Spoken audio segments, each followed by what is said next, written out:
All right, welcome back, ladies and gentlemen, to part three, looking at the world of Islam. My name is Jeremiah Roberts. I'm one of the co-hosts here, here along with Andrew. Thanks for joining us for part three.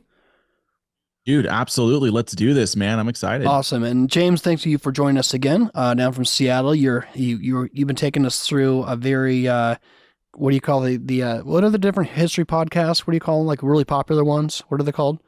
Like Dan Carlin, hardcore history. Yeah, hardcore history. It's like a hardcore history of like very quick hardcore history, lots of conquests, battles, striving for power. We talk a little about the Crusades in part two, but you ended part two with a little bit of a cliffhanger. I don't even know what the cliffhanger is. I figure that's a good way to wrap it up.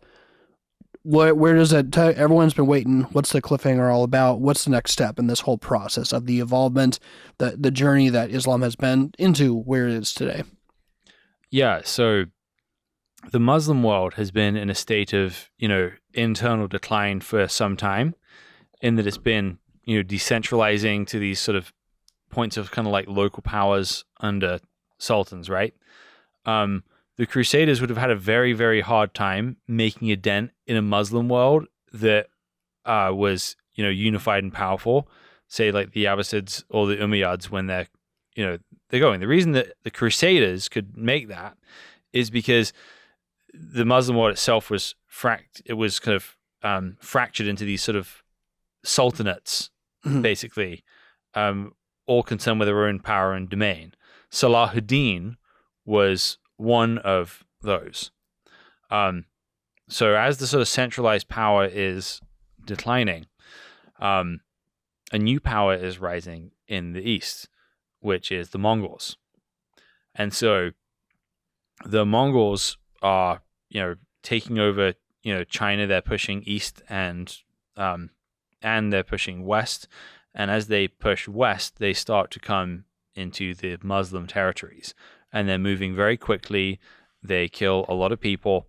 The strength of the Mongol conquest is these horse archers that are very accurate, and they can, move quickly, attack quickly, retreat quickly. Very, very difficult to pin down. Whereas, the Muslim forces were sort of heavy infantry, heavy cavalry, which are quite easy to kind of pick off with this sort of Mongol strategy. But really, the source of the Muslim weakness is this sort of internal disunity and their inability to centralize anymore.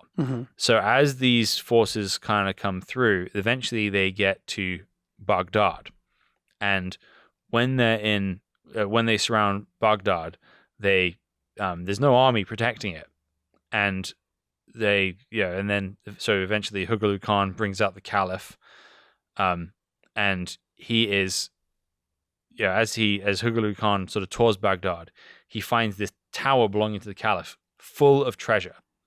And Hughlul is appalled because the Caliph has not used this money to raise an army to defend the city. And he feels like, you should have protected your people. So he locks him in the tower with his gold and says, why don't you eat your gold since you value it so much? But eventually he relents. He allows the Caliph out of this tower, and then he rolls him up in a carpet and has him trampled by horses, which was, while that sounds cruel, and for sure it was actually the way the Mongols killed their own leaders. So this was a sign of honor to them, killing him this way, because they didn't believe in shedding blood according to their own religion. Okay, not shedding blood of like nobles. Like an execution had to be kind of bloodless. So you roll them up in a carpet, have them trampled by horses. Right. I mean, blood technically would probably shed some blood. Yeah, for sure it would. Obviously being trampled by horses, but the idea is like not by the sword. Yeah, exactly. Okay. And you look at carpets from those regions, or rugs from that region, such a very ornate way to be, they're actually ascribing a lot of value to you at that point. My association with carpets in there is carpet from Aladdin.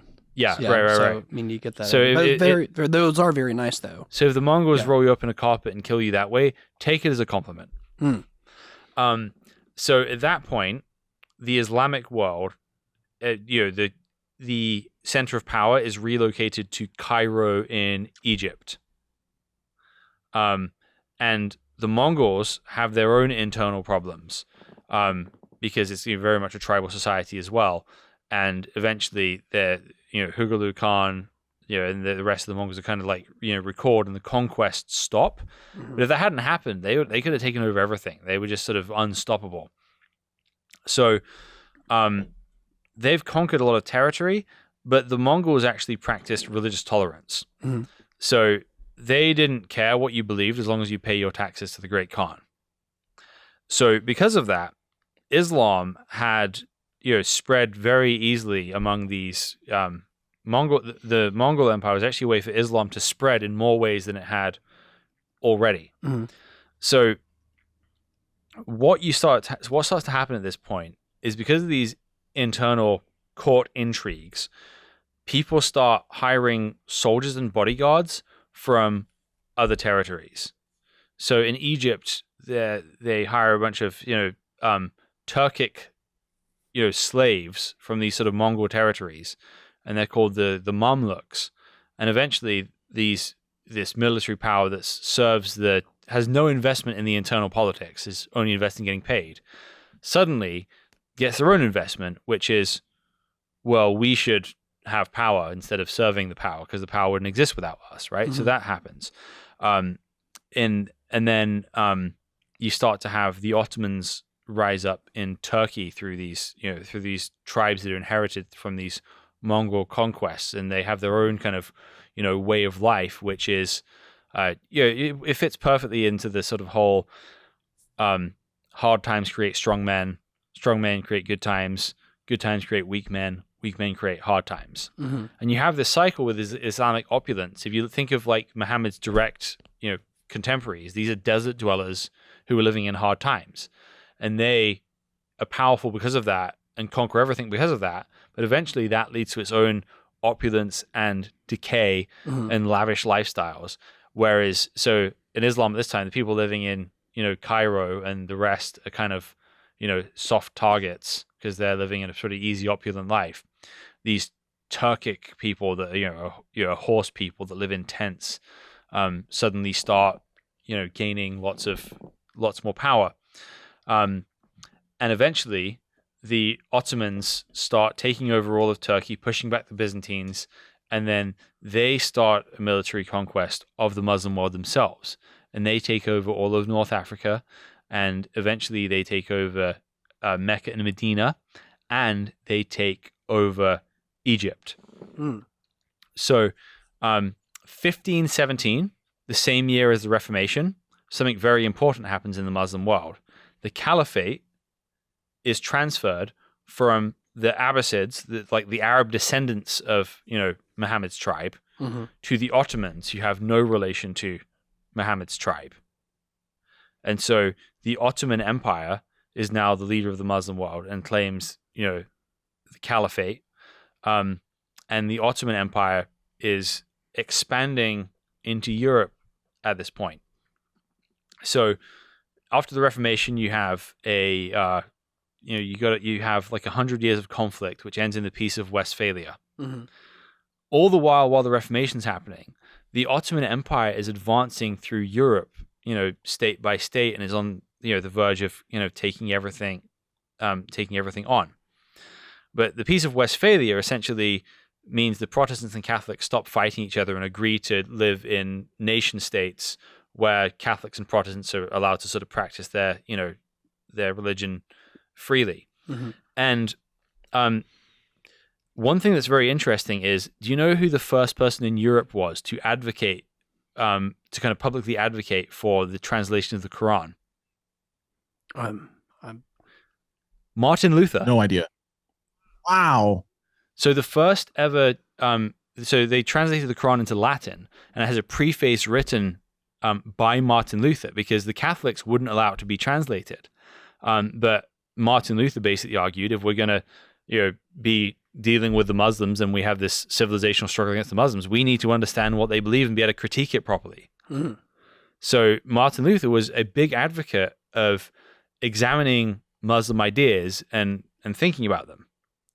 And because it was pressing in his day, because this was, the empire coming on. So Martin Luther described the Catholic Church and the Turk as the two horns of the Antichrist in his day, because this was like very much on his mind. So for him, the Quran was first translated from Arabic into Latin. Yes. And then was it then from Latin? Did he translate from then like Latin to German, or was it just no. Latin? He was he's trying to get a scholarly reading of it, Right. which in the Latin is the scholarly language at the time. Okay.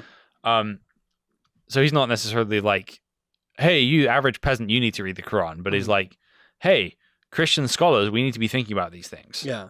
A question real quickly then is, did the Arabic language, and maybe we didn't get into this, did the etymology of like the Arabic language that exist prior to Muhammad, or did that whole dialect of Arabic did that come about as a result of the rise of Islam?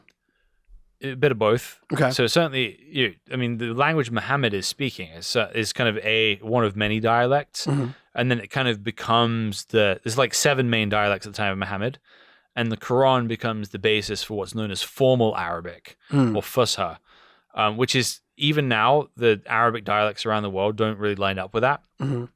So the average Arab who's reading the Quran is not reading a book in the language they kind of read, write, and think in. Okay. It's a language of kind of educated people. Yeah, because I know, and it probably varies because you have all the different sects of Islam depending on who you're dialoguing with, but a lot of them would adhere to the fact that the Quran is meant to be read in Arabic. That's a more pure reading versus reading an English translation of it. Correct. Basically, any Orthodox Islam is going to believe that the Quran is only the Quran when it's in Arabic, because it's not just a book you read for information. It's something you recite out loud, and you kind of get spiritual blessings from that as you recite it out loud. Yeah. It literally adds kind of, if you imagine these sort of scales of judgment with good deeds on one side, bad deeds on the other, it literally adds things to your good deeds to recite it out loud in Arabic. Yeah, but just still, Andrew, were you expecting a little cameo by Martin Luther in this whole discussion? I was not expecting a cameo from Martin Luther, but I understand what he wants. He wants to have a scholarly critique. Then we need to have a reasonable defense for the faith that we have, right? 1 Peter 3:15. So I get it. Hats off to you, Martin Luther, for that.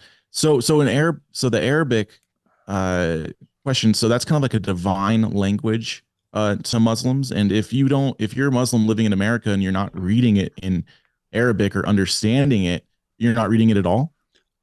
Generally, no. Like it's not that people would always discourage reading it in your own language. They would just say that's not the main point. Like if you're reading it in English, you're not reading it. You're not really reading the Quran. You have to recite it in Arabic, whether or not you understand it. That's what you're really supposed to do. Understanding the meanings is, of tertiary importance there. It's not like the main thing people read it for. Okay. And so picking up from, like you said, the, Martin Luther ended up translating, which was a big surprise. You just have the involvement of Islam at that time. Where does it progress from there? So again, the context Martin Luther's in is the Ottoman Empire is the rising power. Right. But really that's the moment. It's kind of the real upstart, unstoppable nature. Because again, the year of the Reformation is the year it takes Egypt. That's the year they become the caliphs, right? That's where we're getting to in history. Wow. And then in, I believe it's 1683, after the Reformation and after the Peace of Westphalia, the Ottomans have progressed all the way to Vienna in Austria. And the city of Austria calls for help, and 5 different European nation states come, and they they engage the Muslims in battle, and then this Polish force called the Winged Hussars, marches and routs the Ottoman army. And one very, very important thing for Europe happened at this point, and one thing may or may not have happened. The very, very important thing that comes from this battle was the first coffee shop in Europe. Because coffee shops were a huge thing in Ottoman Turkish culture. And basically, when the army routed, they left 2 tons of coffee beans in their camp. So they brought it into the city of Vienna and created Europe's first coffee house there. Wow, that's cool, man, because coffee is way better than tea. Agreed. Well, I mean, think about all the different brands that are out there. I mean, you're from Seattle, so obviously, you came in this morning with a Starbucks, and they have their own origin story. How many I don't know of any modern, coffee shops where people are, you got the people brewing their lattes, this, that, and the other, and their story is a giant battle that took place, and they can credit the Ottoman Empire for that. Like that's a pretty epic origin story. Right. Like that's a brand, that seems like be a reputable brand origin story right there. Right. So if the Ottoman Empire had won, we'd still have coffee shops. If they'd lost less decisively, we wouldn't. The other legend thing that may or may not be true is croissants as well come from this battle. So we're getting back to the Crescent Moon, right? So the Crescent Moon was kind of the Crescent Moon symbolism has been, around for a long time, but was very prominent in the sort of Ottoman culture. So the Ottoman flag was the Crescent Moon. So because that was the last kind of great empire representing Islam, that's why the Crescent Moon has kind of become the logo for Islam. But it's just the Ottoman flag. It doesn't have any like theological significance before that. So the idea is that the French baked that type of pastry before, but they baked it into the shape of a crescent to celebrate their victory over the Ottomans at the Siege of Vienna. Who knows if that's true, but that's the legend. It's interesting. We have a lot of our foods and coffee. You have coffee, so we have coffees and croissant all originated in these like related battles. Yeah. So at that point, after that, the Islamic world. So basically, from the point of the Reformation and the Peace of Westphalia, the Islamic world has been in constant decline since then. It's been unable to keep up, and it's been constantly declining from that point. The Siege of Vienna was the turning point. So from that point, the Ottoman Empire kept existing, kept kind of doing its thing for a long time, and would be parts of different alliances with Europe, but kind of lost a lot of its sort of distinctively Islamic identity in a lot of ways. Sometimes they'd be aligned with England, sometimes with Germany, and then in World War I, in this kind of complex alliance structure, the Ottomans allied with Germany in the First World War. So as well as the sort of in the trenches in Europe, you have these lines of people like shooting each other in this meat grinder. Meanwhile, the British have designs in North Africa and Arabia. So that's where Lawrence of Arabia comes in. He is a British army sergeant who goes into Arabia. Like he was into archaeology, so he learned Arabic before. So he goes into Arabia and starts making these connections with these Arabs who resent being ruled by non-Arabs. Specifically a guy called Faisal, who is the Sharif of Mecca. Yeah. And Faisal was a direct descendant from Muhammad. And so Muhammad had made a promise that the caliphate will remain among the Quraysh, even though there's only 2 people left on earth. Meaning that the caliph should have been Arab the whole time. And the Ottoman design on this is kind of a betrayal of that. So the British are able to sort of exploit this sentiment, and they are able to fight this very modern guerrilla war against the Ottomans, attacking their railway, using these local Arab tribes, and they are able to defeat the Ottoman Empire and put the territory of the Middle East under the sort of joint control of England and France. So then in 1916, there's something called the Sykes-Picot Agreement, where basically England and France kind of divide up these countries into areas of influence. And then Turkey, or the Ottoman Empire, is pushed back into the geographic territory of Turkey. And then they have a revolution, which leads to a guy called Ataturk, Mustafa Kemal Ataturk, meaning father of the Turks, who reformulates Turkey according to sort of Western ideals, basically. So he says, okay, we're not going to be an empire anymore. We're going to be a nation. Yeah. We're going to have one language. We're going to be one united people. And he's very specifically says, Islam will no longer be a religion of sword and politics, but it will be a religion of hearts and minds. And that's where Islam will truly thrive. So basically, he's looking at the Westphalian model that comes out of the Reformation in Europe and applying that to Turkey. Then in 1924, exactly 100 years ago, his government abolished the caliphate. So for 100 years now, the Muslim world has been cut up into nation states with no caliph, and that is the backdrop for everything that is happening in the world today. And the influence in the Reformation, like the thought behind that the influence the Reformation had on European culture, they looked at that. Wow. Yes. Talk about a long-lasting effect that never even came to mind. That's fascinating. Right. So if you look at the way the Bible formulates the world, right? It keeps talking about the nations, and people will say, "Well, that's just talking about ethnicities." It's not. That's a more modern term. But look at just Deuteronomy. How does God define Israel? Its people, its borders, and its law. Right? That's how the Bible is defining Israel as a nation. In Acts 17, Paul says, when God divided up the nations according to their boundaries, right? So the sort of decentralized nation state idea comes to us through the Reformation from the Bible, and then is kind of applied to the world in World War II to some extent. But that's a fundamentally Christian way of looking at the world. Where that is not the Islamic way of looking at the world. The Islamic way of looking at the world was to have the House of Islam under the wise guidance of one leader who was over religion and state. And so basically the British and the French inadvertently kind of like forced the Muslim world to function like the Christian world, whereas Ataturk very consciously did that in making Turkey as a sort of secular division between powers kind of state. Wow. And that has set the foundation for the Muslim world as we know it today. Okay. So is there no such thing as Islam anymore then? If there's no caliphate?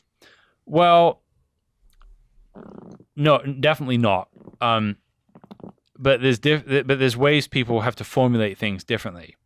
So before the abolition of the caliphate, there were some Maliki Muslim scholars who didn't believe that it was lawful to have like Jummah prayer in a mosque, like their Friday service, basically, in a non-Muslim country, because Jummah prayer was created in Medina, which was a function of the state.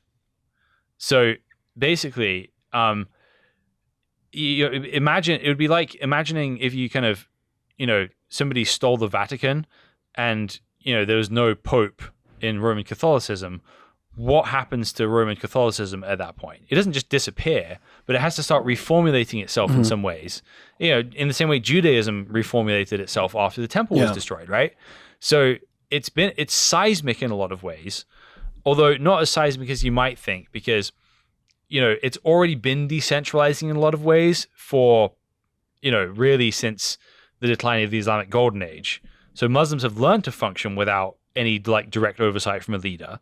So for a lot of people, it's kind of ceremonial, but it's still powerful in the minds of Muslims because there's a kind of hole in the center of the world, basically.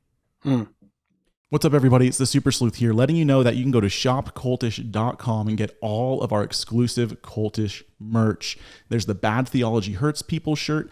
Jerry wears it all the time. I wear it all the time. Sometimes we wear it at the same time without even trying to have that happen on the show. And we're just like, whoa, you're wearing the shirt? I'm wearing the shirt. You could wear the shirt too. Go to shopcultish.com today and get your exclusive Cultish merch. Talk to you later, guys.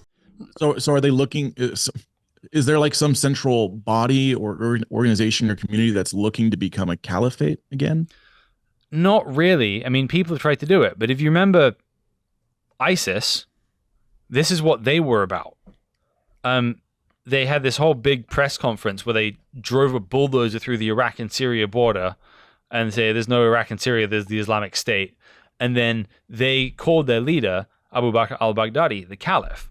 So that's basically what they are trying to accomplish. That's what Osama bin Laden and Ayman al-Zawahiri wanted in the endgame. Right. So their goal of attacking America in 9/11 was to basically destabilize the governments of Saudi Arabia and Egypt, because basically that's what their cause was. Their cause was, we don't want to be ruled by these petty dictators and kings. Yeah. We want to have the territory of Muslims ruled by the caliph. So their end game was, well, they're not going to be able to do that while America's propping up the Saudi government, which is our ally. Yeah. And so we need to get America exhausted through terrorist attacks and wars that don't go anywhere, so that there's a level playing field so we can build the Middle East that we want to build and reestablish this idea of all Muslims under one leader, leading in sort of this kind of like Muslim utopia, basically. Yeah. And let me ask you this too, because it's like we're talking, about some of the involvement in the 1920s in that area and Lawrence of Arabia. And I was like, man, I've been actually talking to my wife about, were you watching some of the classics? She's actually never seen the Ten Commandments, so we're going to be watching that over Easter. But I was like, man, we need to watch Lawrence of Arabia too, especially around that time. But what's interesting too is that I'm curious because when we were at lunch dinner the other night, I was showing you that movie, The Kingdom, that came out like in 2007, and the introduction sort of had that sort of timeline of American involvement, like in the Middle East with their foreign policy.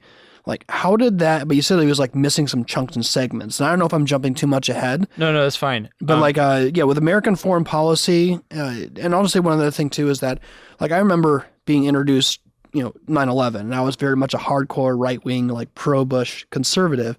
And I remember like Michael Moore, like attacking the filmmaker Michael Moore did Fahrenheit 9/11, sort of attacking Bush and saying he has this association with like the Saudi government. But then, so people respond and go, oh, well, actually, the Saudi government's has had relations with all these previous U.S. presidents too. And I remember at the time, I was like, man, where did this all start? Why did this relationship start, and how did that affect that? So, how does that all like work in? Well, so that's great. And I think I work with a lot of Saudis. Yeah. I love the Saudis. Mm-hmm. I'm like, most Muslims don't like them. Most Saudis don't like other Saudis. I love Saudis. Yeah. Right. I enjoy them. Their culture is fascinating to me, and there's lots of wonderful things about Saudi culture. But I think one thing people miss is how complicated that country is. But Saudi Arabia is a good sort of case study here, because the name Saudi Arabia, it's always been called Arabia, but it's called Saudi Arabia because it's ruled by the Saud tribe, right? So that's what someone like Osama bin Laden wants to deal with, to get rid of. He doesn't want a Saud tribe. He wants an Islamic state, not a Saudi state. So the relationship between Saudi Arabia and America has come through Saudi Aramco, the Arabian American oil company, which has been a good deal for everybody. Right. It's not one of these things that it's this kind of colonial exercise where the West leaves with like piles of gold, and these people are left in like disease and poverty. This has lifted Saudi Arabia to be a wealthy country, right? This has been a win-win situation between Saudi Arabia and America by doing business together, right? So it's kind of one of the few good things we've done in the Middle East in a lot of ways. And Saudi culture was generally a fairly moderate culture until in 1974, their King Faisal was assassinated by his nephew, also named Faisal. And then a few years later, some radical Muslims took over Mecca and held it hostage. And they were basically demanding the abdication of the Saudi royal family. Why? Because you've become too westernized, you're getting rid of Islam, and you need to be overthrown. So King Fahd in the 80s introduced something called the Basic Law of Saudi Arabia, which is the Saudi Arabia of our, childhood imaginations, right? Which, women can't drive cars, everyone's covered head to toe, there's no movie theaters, there's no music, there's no joy or anything like that, right? And the Saudi royal family did that out of necessity because they were worried that they were going to be, overthrown, right? So they have factions they have to deal with, which are these radical Muslims, and they have to keep them in check and appease them to some extent in order to maintain any power base. So anytime they want to move the country forward in some way, they have to worry about this. So they have these religious police that are going around telling everyone what to do. I mean, but in Saudi culture, people hate these people. There's a saying. There's a saying in Najdi which goes something like "Kel bainak mutawar," something, and it's like what it means is put a religious helper between you and hell. right? So they think these people are going to hell. Yeah. And so you have this public Islam in Saudi Arabia, which is super hardcore, but lots of people who are not bought into this, Right. including the royal family.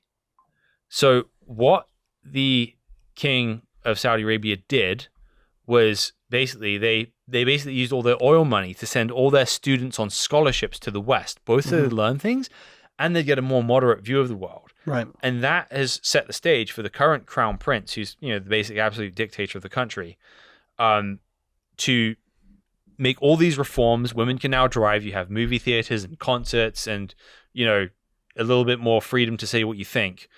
Not entirely, but as long as you're not criticizing the government, there's a lot more leeway than you had. And he's removed all the powers of arrest from the religious police, and he says in 2017, Saudi Arabia is going to be what it once was, a moderate Muslim country that's open to all religions and open to the world. We're not going to spend the next 30 years of our lives hiding from extremists. We're going to destroy them today. So, so people don't realize that you have this struggle within Saudi Arabia.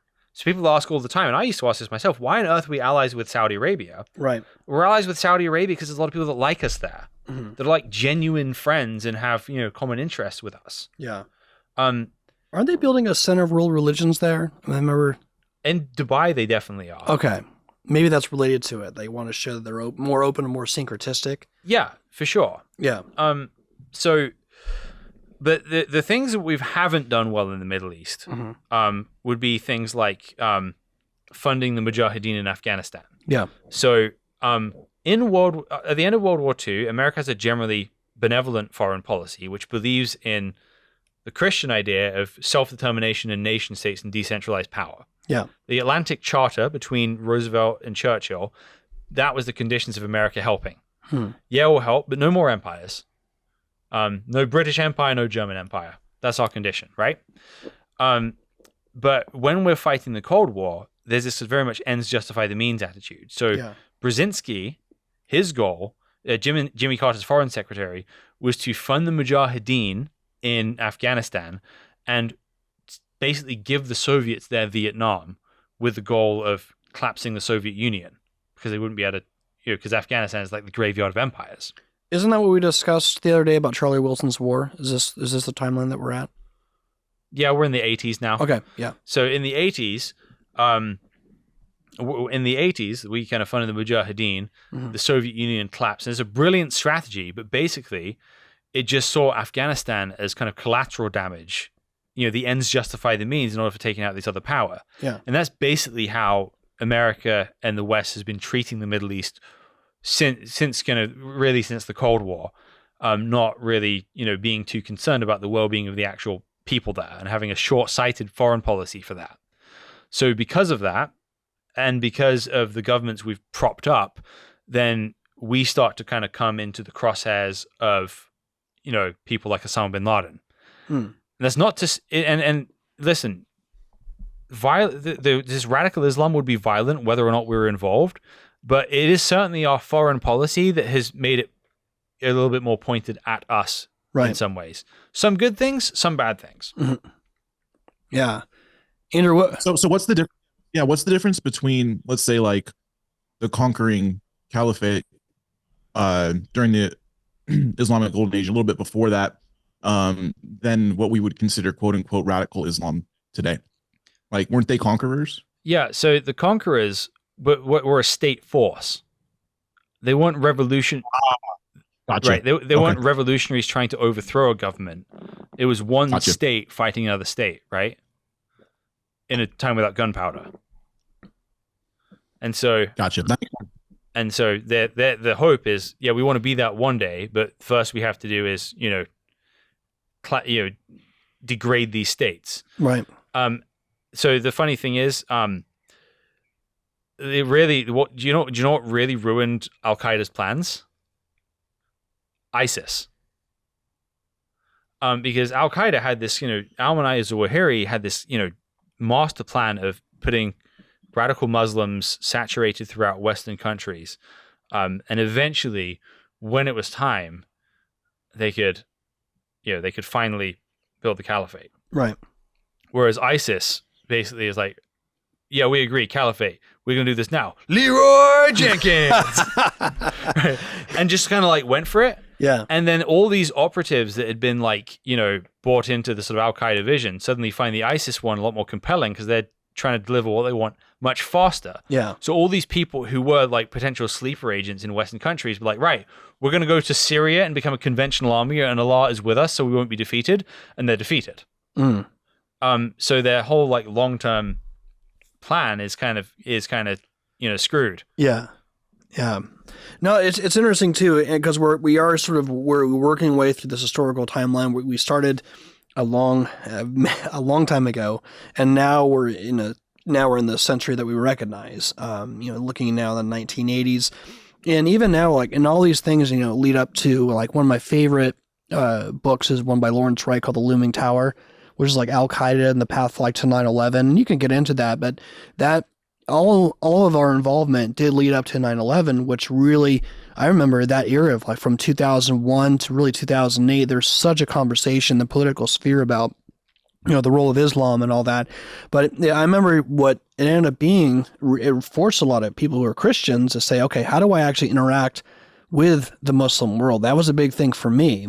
And ultimately, where we're headed where we're taking with this series is that all this history, all these different parts of this linear timeline, even getting into the kind of like the geopolitical world of the last 100 years, and I think even the last 20 to 30 years, has had a huge impact on all of us. But that, again, that is heavily weighed into how we actually interact with our Muslims, friends, and neighbors. Like, we're talking about, the recent fall of Afghanistan. Obviously, that happened. I remember when we went into Afghanistan all those years ago, like 20-something years ago, and then we exited out 2 years ago. But then having the refugees sort of come up in your area, and that being a place where you actually get to interact and dialogue with them in real time, that's where you're seeing how do these things parse together as far as how we actually interact with them as Christians, and how the different geopolitical events affect that.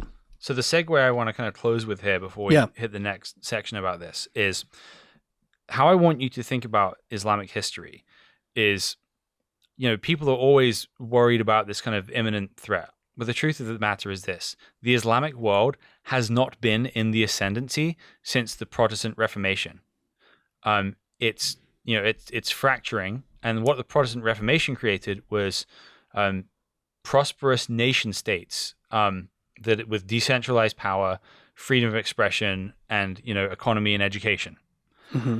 And so what's happening now is a mass migration from the Muslim world to the West. And people see this as a threat.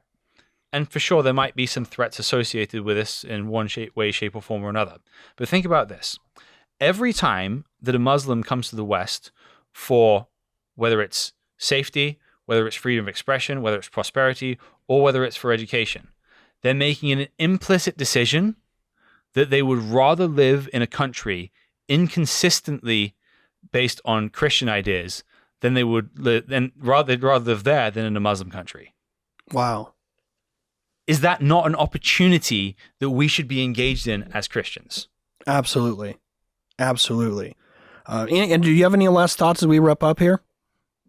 Oh, 100%, man. I love that, dude. That was very well said. Yeah, it's changing the way I think about what's going on today. I mean, you're 110% right. That's why I was asking the question. I'm like, so since there is no caliphate, does Islam exist? I get how it can exist philosophically and religiously, but the people, like you said, when they're moving from these states, nation states or whatever, going to America, they're abandoning what Islam kind of is fundamentally. And that's an opportunity for us to be like, look, this is from Jesus. This is from his rule, his reign, right, in the heavenly places. And you can be seated with him in your salvation and inherit every spiritual blessing in the heavenly places through Jesus and faith alone, which is and should be the message from a Christian to anybody who's not in Christ. Mm-hmm. So, yeah, I mean, that's beautiful. Yeah. Man. So basically, like what I've experienced is because of how things have gone the last 100 years, because of people like Ataturk and the Muslim Brotherhood in Egypt, and basically there's a battle for the soul of the Muslim world and a battle in most Muslims' soul, which is a battle between Islam and secularism. Like they believe in, wanting the voice of God in their lives, but they also see some of the benefits of the sort of secular world, but also see some of the pitfalls of the secular world that we'd see too as Christians, right? And so all we're really trying to do as a ministry here is bring a Christian voice to that table and, make that a three-way tug of war rather than just a two-way tug of war. No, that's good. That's good. So this is the perfect segue to kind of wrap up this final segment of like the historical timeline. What we're going to do for the rest of the series, like we are actually going to kind of segue into like actually how to engage, how to answer Islam. So when you actually, and hopefully what we want to be able to do is that for the rest of the series, when you're wrapped up, you be able, and people can also check out your YouTube channel. We'll have links in the description.